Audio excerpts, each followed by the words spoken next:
L'Algérie sanctionne une nouvelle fois la France et convoque l'ambassadeur français Stéphane Romaté à Alger. Le fameux bras de fer que voulait faire Bruno Retailleau, ça se transforme en machine à terra que nous donne l'Algérie très tendrement. Et j'ai envie de vous dire, tu cherches, tu trouves. En effet mes amis, et vous le savez, depuis plusieurs mois désormais, la France et l'Algérie sont en guerre tendre. Une guerre très tendre où vous avez des convocations d'ambassadeurs dans un sens et dans l'autre. La France veut faire un bras de fer contre l'Algérie et là encore, l'Algérie vient de lui infliger une sanction. Mais juste avant de voir ça mes amis, je vous demande s'il vous plaît du fond du cœur, vous êtes très nombreux à regarder mes vidéos, vous êtes 100% à être des spectateurs récurrents, c'est-à-dire que vous ne me découvrez pas, vous me connaissez, vous me regardez, vous partagez même mes vidéos et pourtant, vous êtes 59% à être non abonnés. 6 sur 10 mes amis, cliquez sur le petit plus ici et sur partager la vidéo, soutenez-moi. Et quelle est cette sanction de l'Algérie mes amis? Eh bien c'est une sanction économique. Et oui, l'Algérie a voulu parler avec l'ambassadeur de France de deux sujets. Premièrement de l'ambassade de France qui se trouve à Alger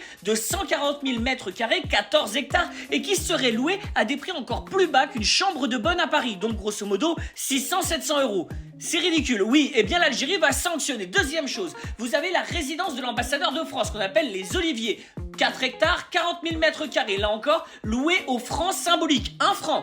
Ça fait combien en euros? On se rappelle même plus en fait combien ça fait en euros, c'est ridicule. Eh bien l'Algérie là encore va revoir le prix des loyers. Je vais vous dire mes amis, moi j'ai de la peine pour l'ambassadeur de France à Alger. Pourquoi? Parce qu'en fait le mec c'est un chic type, il adore l'Algérie. Mais c'est pas de sa faute si le gouvernement français, il déteste les Algériens. Stéphane Romaté il a déjà été convoqué en janvier 2025 pour parler du mauvais traitement des Algériens qui arrivaient dans les aéroports de Paris. Quelque temps auparavant il avait été convoqué pour les manœuvres françaises de la DGSE sur le territoire algérien. Le mec il se retrouve convoqué quasiment tous les 15 jours. Alors même mes amis que Stéphane Romaté, il avait fait un discours magnifique, un discours d'amour vraiment pour l'Algérie. Regardez bien, l'histoire nous a séparés, elle nous a opposés, elle nous a déchirés, elle nous a meurtris. Et parfois, dans la nuit de nos souvenirs, cette histoire vient encore nous hanter. Mais j'ai la conviction que la géographie et l'avenir ne peuvent que nous rassembler. Cette conviction est simple, c'est que le destin de nos deux nations est intimement lié, ne serait-ce que par l'intensité, l'imbrication de nos liens humains et familiaux.